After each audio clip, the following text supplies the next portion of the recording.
Dear friends, आज मैं आपको कोई टॉपिक नहीं पढ़ाऊंगी, बल्कि कई बच्चों ने मुझसे पूछा कि मैडम आप कमेंट पढ़ती हैं या नहीं पढ़ पाती हैं, तो मेरा कमेंट पढ़ लीजिए, उसका जवाब दे दीजिए। इंटरव्यू की कैसे तैयारी करें, हमने बीए कर लिया है, बीए करने के बाद हम क्या करें, हमने बीएड कर लिया है, उसके बाद हम क्या करें। बहुत सारे क्वेश्चंस हम देखती हूँ बच्चों को। अब कई बार मैं वास्तव में जवाब नहीं दे पाती हूँ, कुछ तो मेरा स्वास्थ्य इधर ठीक नहीं था और दूसरी कुछ कॉलेज का भी काम ज़्यादा था। तो चलो आज मैं कुछ आपको नई बातें तो नहीं बताऊंगी, नई बातें तो इसको नहीं कहोगे, मैंने बताया हुआ है आपको। तो आज मैं आपको बताऊंगी जो बच्चों ने पहले से मेरे से रिक्वेस्ट किया है कि मैडम हम इंटरव्यू की तैयारी कैसे करें, कैसे करें हम इंटरव्यू की तैयारी। दोस्तों, प्यारे बच्चों, चाहे आप पीएचडी के लिए इंटरव्यू देने जा रहे हो या असिस्टेंट प्रोफेसर के लिए इंटरव्यू देने जा रहे हो अथवा किसी भी जॉब के लिए इंटरव्यू देने जा रहे हो, तो कई सारी चीज़ों पर हमें ध्यान देना पड़ता है। सबसे पहला जो ध्यान है मैं आपको बताती हूँ, जो मैंने किया आज तक और मैंने जो सफलता हासिल किया है, परमपिता ने जो मुझे हासिल करवाया है, तो उसमें सबसे पहले है ईश्वर पर भरोसा।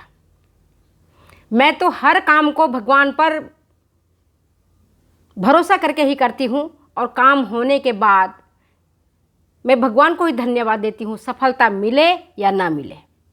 सफलता मिलता है तो भी मैं श्रेय ईश्वर को देती हूँ और सफलता नहीं मिलता है तो भी कहती हूँ परमात्मा कुछ कमी रह गई है, या हो सकता है इस जॉब के लायक मैं नहीं हूँ, इस काम के लायक मैं नहीं हूँ, इसलिए आपने मुझे असफल बनाया है। अब सफलता मुझे कैसे मिलेगी आपको पता है, मैं पुनः प्रयास कर सकती हूँ, पुनः प्रयास करूँगी। तो जब भी आप इंटरव्यू देने के लिए कभी भी जाएं, पहले तो आपकी जो सांसें तेज तेज चल रही है, इंटरव्यू के नाम पर जो घबराहट होता है उस पर आप करें काबू। सांस जो तेज तेज चल रही है उस पर आप काबू करें और सांस को तेज नहीं चलने दें, संयमित रखें। क्योंकि अगर हम सोचते हैं मेरा अभी से नहीं होगा, मन में होता है, आपके साथ भी नहीं हो रहा है, हमारे साथ भी होता है कि इंटरव्यू देने जा रहे हैं, क्या पता मेरा नहीं होगा, पता नहीं क्या होगा, पता नहीं क्या होगा। जैसे हम सोचते हैं वैसे हमारे हृदय की धड़कन बढ़ जाती है, हार्ट बीट बढ़ जाता है। तो उस पर हमें काबू करना जरूरी है, संयमित रहना है मुझे। आप भी इंटरव्यू देने जाएं तो संयमित रहें, घबराएं बिल्कुल नहीं। दूसरा है सेल्फ कॉन्फिडेंस रखें, आत्मविश्वास रखें। इतना आत्मविश्वास रखें कि मेरा इंटरव्यू में जो मैं जवाब दूंगी वो उत्कृष्ट प्रकार का जवाब होगा, और जो बेस्ट क्वालिटी का जब जवाब होगा उसके लिए हमें बहुत मेहनत करना पड़ेगा। हमें तमाम तरह के सोर्सेज से हमें लेने पड़ेंगे, सटीक उत्तर देना पड़ेगा। जो इतना ध्यान रखें कि जो इंटरव्यूअर वहाँ बैठा हुआ है वो बेवकूफ़ नहीं है। आप उन्हें घुमाने की कोशिश नहीं करें, आप उन्हें भ्रामक चीज़ें नहीं बताएं, आप उन्हें गलत चीज़ें नहीं बताएं, आप उन्हें उलझाएं नहीं, बल्कि आप देखो कि हम जिस विषय पर आपका कॉन्फिडेंस है उस विषय की तरफ उनके रुझान को मोड़ें, ताकि क्वेश्चन इस तरह से पूछा जाए जिसका आप आंसर दे सकें। लेकिन अगर आपको ऐसा लगता है कि हम नहीं आंसर दे पाएंगे सही, हमें नहीं ज्ञात है आंसर, तो क्षमा मांगे और कह दे सॉरी सर या sorry madam, I don't know the answer of this question. Sir, मुझे इस प्रश्न का उत्तर ज्ञात नहीं है, कोशिश करूंगी या कोशिश करूंगा।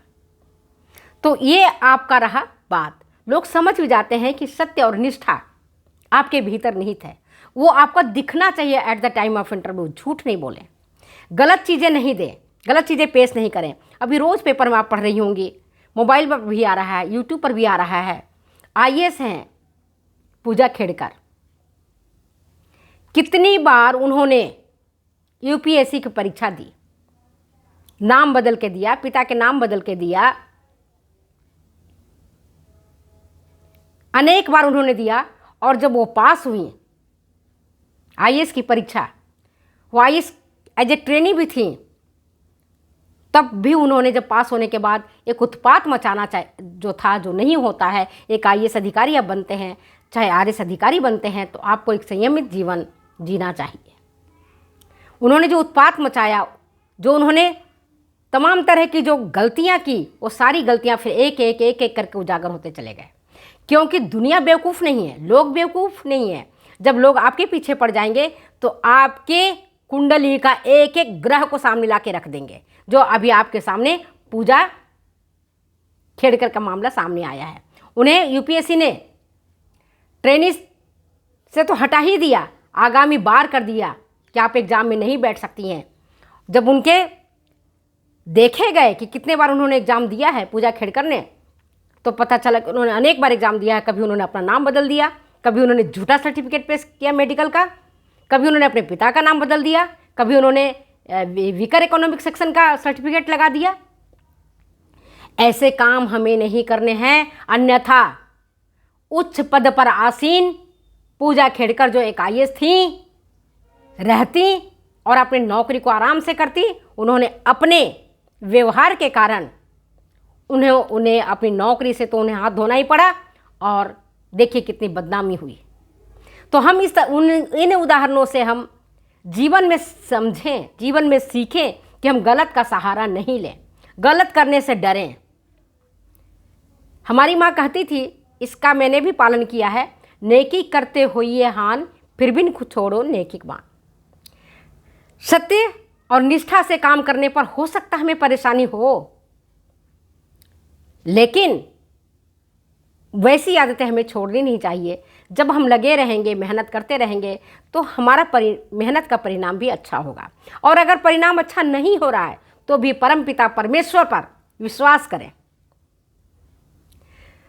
इतिहास ऐसे उदाहरणों से भरा पड़ा है। बताइए आपकी कर्ण की क्या गलती थी? यही ना कि कुमारी कुंती के गर्भ से उसका जन्म हुआ था।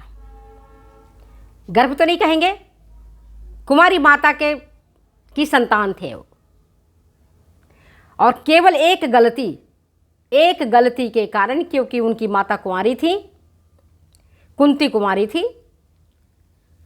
इसकी पीड़ा कर्ण को मृत्यु पर्यंत तक झेलना पड़ा। जब तक उनकी मृत्यु नहीं हो जाती है तब तक उन्हें झेलना पड़ा। तो जब हमारी गलती नहीं होते हुए भी अगर हमें कुछ न कुछ पीड़ा झेलने को मिलता है, हम तकलीफ़ को झेलते हैं, तो इसमें हमारा दोष नहीं होते हुए भी कहीं ना कहीं हम उसके शिकार होते हैं।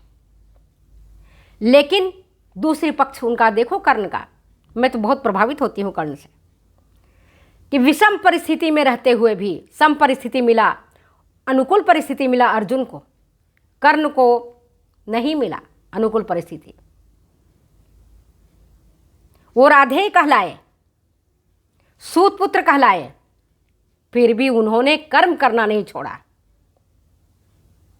विद्या अर्जन करना नहीं छोड़ा, निरंतर अभ्यास करते रहे, निरंतर मेहनत करते रहे।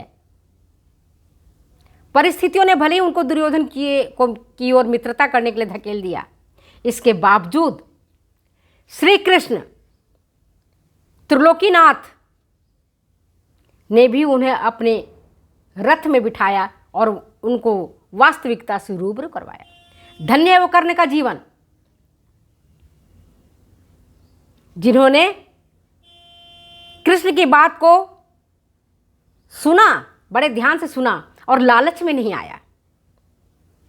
कृष्ण तो लालच भी दिए कि कुंती का तो ज्येष्ठ पुत्र है, पांचों पांडव तेरे भाई हैं, यहां तक कह दिया कि पांचाली तुम्हें तो पान खिलाएगी, चमर डुलाएगी, राज सिंहासन पर बैठोगे। लेकिन धन्य धन्य वो कर्ण का जीवन, जिन्होंने भगवान की प्रस्ताव को भी, लालच को अपने सामने आने नहीं दिया। उसने स्पष्ट कहा कि युद्ध होगा तो मैं तो केवल एक सेना के रूप में सैनिक रहूंगा, या तो राजा बनेगा दुर्योधन, उधर से जीत हुई कौरवों की ओर से तो दुर्योधन बनेगा, पांडवों की ओर से होगा तो युधिष्ठिर बनेगा। मुझे क्या करना है, मैं तो केवल लड़ने का एक साधन हूं, एकमात्र मैं एक योद्धा रहूंगा। कितनी बड़ी बात है कि लालच उनको छू तक नहीं पाया। ऐसा होना चाहिए हमारा कर्म, ऐसा होना चाहिए हमारा नियत। लेकिन हम क्या करते हैं कि छोटी छोटी बातों को में आकर के, लालच में आकर के हम अपने ईमान को बेच देते हैं और इसका परिणाम देर सवेर हमें देखने को मिलता है। ये आपको पता है कि जो आप करोगे वो आपको ब्याज समेत मिलेगा, कोई उसे रोक नहीं सकता है। आप सत्कर्म करोगे वो भी ब्याज समेत मिलेगा, दुष्कर्म करोगे वो भी ब्याज समेत मिलेगा। अभी आप देख लो पूजा खेड़कर की कहानी, और आज का ही पेपर में आप उठा करके देख लो। भारतीय पहलवान थी विनेश जी, खूब संघर्ष किया, फाइनल में पहुंची भी, पहलवानी भी की, मेहनत भी किया, लेकिन ईश्वर ने साथ नहीं दिया। या तो ये कहेंगे या उनका ओवर कॉन्फिडेंस था कि मंगलवार का केवल उनके 100 ग्राम निर्धारित वजन से अधिक होने के कारण उन्हें ओलंपिक में आगे खेलने के लिए वंचित कर दिया गया, उन्हें नहीं खेलने दिया गया। अखबार बताते हैं कि मंगलवार के मॉर्निंग तो उनका वजन था 49 किलोग्राम और 900 ग्राम। मंगलवार रात तक, ये प्रातः की घटना थी, मंगलवार रात तक उनका वजन बढ़ गया 52 किलो 700 किलोग्राम। अब बुधवार सुबह तक उन्होंने खूब रात भर प्रयास किया, मेहनत किया, सब कुछ किया, वजन लेकिन रह गया 50 किलोग्राम और 100 ग्राम। केवल 100 ग्राम अतिरिक्त वजन होने के कारण उन्हें केवल न पदक गंवाना पड़ा बल्कि ओलंपिक खेल से ही बाहर आना पड़ गया। तो किसका दोष कहें हम? परमपिता परमेश्वर की दोष माने या विनेश जी का ओवर कॉन्फिडेंस माने कि उन्होंने इतना खुशी खुशी में इतना उन्होंने भोजन ग्रहण कर लिया होगा, या शरीर की मेटाबॉलिक सिस्टम को माने साइंस का स्टूडेंट होने के कारण? किसको माने? खैर जो भी है, इन उदाहरणों से हमें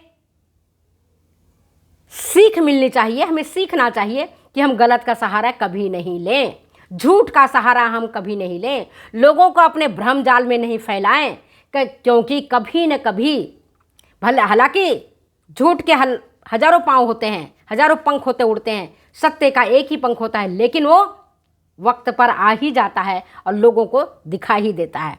तो आप भगवान पर भरोसा रखें, गलत का ना सहारा लें, नॉलेज पूरा रखें, पूरा ज्ञान रखें। आज तमाम तरह की मीडिया है, आपके पास मोबाइल है, इंटरनेट है, इससे आप तमाम तरह की जो चीज़ें हैं, जो नॉलेज है, उसे आप ग्रहण कर सकते हैं। और कभी भी इंटरव्यू लेने वाले जो बैठे हुए हैं, इंटरव्यूअर को आप बेवकूफ़ नहीं समझें, उनको गलत और भ्रामक सूचनाएं नहीं दें। यह है इंटरव्यू का मेन सार। कॉन्फिडेंस रखना है, ओवर कॉन्फिडेंस बिल्कुल नहीं रखना है, नॉलेज पूरा होना चाहिए। गलत अगर हमको लगता है कहीं हम गलत ही बोल रहे हैं, है ना, हमें याद नहीं है, कहीं हम गड़बड़ा रहे हैं, सरेंडर कर दें, गलत का सहारा मत लीजिए। और सबसे बड़ी बात है, परम पिता परमेश्वर पर भरोसा रखिए। याद होना चाहिए हमेशा, वो परम पिता परमेश्वर, वो हमारा चतुर्भुज धारण करने वाला भगवान विष्णु का अवतार श्री कृष्ण, जिनके बारे में कहा जाता है मूकम करोति वाचालम, गूंगा को भी वो वक्ता बना देता है। मूकम करोति वाचालम पंगु लंघ्यते गिरिम, और जो लंगड़ा है वह भी पहाड़ को पार कर लेता है। यत कृपा, जिस पर उनकी कृपा होती है, तो वैसे जगत गुरु श्री कृष्ण की हम सब वंदना करते हैं। तो उन पर आप भरोसा रख करके अगर आप इंटरव्यू देते हैं, तो मैं समझती हूँ कि शायद ही आप इंटरव्यू में फेल होंगे, अन्यथा इंटरव्यू में जो रिजल्ट आएगा आपके पक्ष में आएगा। आप भगवान पर भरोसा रखें। ओके, बहुत देर हो जाएगी, अब मैं चलती हूँ, फिर मिलती हूँ अगले वीडियो में अगली बातों के साथ। Bye bye. ओके।